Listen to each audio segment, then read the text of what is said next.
Waxaa soconaya dadaalo lagu xalinayo dagaal beeleedyo ka dhacay deegaano ka tirsan degmada Cadalle ee Shabeellaha Dhexe halkaas oo ay ka dhasheen dhimasho iyo dhaawacyo kala duwan. Nabadoono waxgarad qaybaha bulshada ugaaska Mudulood iyo sidoo kale imaamka guud ee Mudulood ayaa wada dadaalo xooggan oo ku aadan sidii guud ahaanba loo xalin lahaa dagaalada halkaasi ka jira.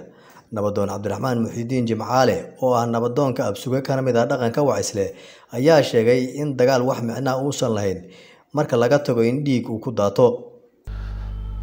Nabadoonada iyo Imaam Daahir, Imaam Maxamuud, Imaam Cumar iyo ugaaska iyo akhyaar kale oo badan oo la socota oo dhinac walba leh ayaa ku dhex jiray meel fiicanayna maraysay run ahaantii iyadoo joogta in tuulooyinkii laga qax dib loogu soo laabto dadka ciidamadina la kala qaado ayaa nabadoonka uu ku dhintay asoo ciidamadii aag isugu jira kala saarayo ka bixinaya aag dadkii masaakiinta ahna dhahay dib loogu laabto ayaa qadartu dhacday.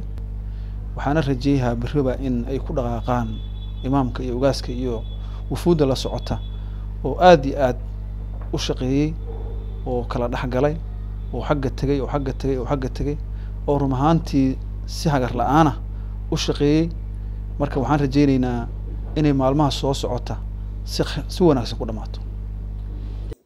sidoo kale nabadoon Cabdiraxmaan Muxiidiin Jimcaale ayaa xuseen cid kasta waajib ay ka saaran tahay in xalka dhinaceeda ay ka raadiso oo nabadda laga wada shaqeeyo isagoo soo jeediyay in xilligan aysan ahayn in dhiig la daadiyo oo dad hor la barakiciyo.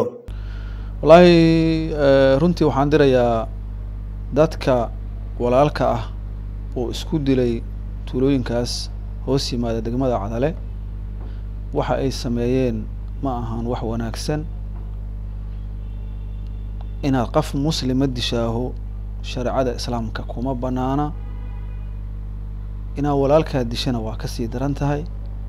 waxaan ugu baaqayaa inay ka waantoomaan inay dhiig walaalkood daadiyaan, gaar ahaan guud ahaanna Soomaalida meel kastay joogaan 32 sanaan dagaal wadnay, xabad isu wadnay, xalna kuma gaarin. in walaalkaa la dilo waa ceeb. Soomaali waa walaal, waa wada dhalatay, waa isku af, waa isku diin, waa isku dhaqan. waxaan ka digayaa qof muslima ee Soomaali ah inuu qof walaalkiisa inta qora u qaato xabad ku dhufto, adduunyadana ciqaab uu kala kulmayaa, aakhirana ciqaab uu kala kulmayaa. marka waxaan leeyahay walaalayaalow, hadda waxaa si fudud nooga baxay nabadoon Mukhtaar. waxaa ka horreeyay wiilal dhalinyaro ah oo la soo koriyo wax la soo baray. yay noo naqanin in wiil damba nooga dhinto arrintaas.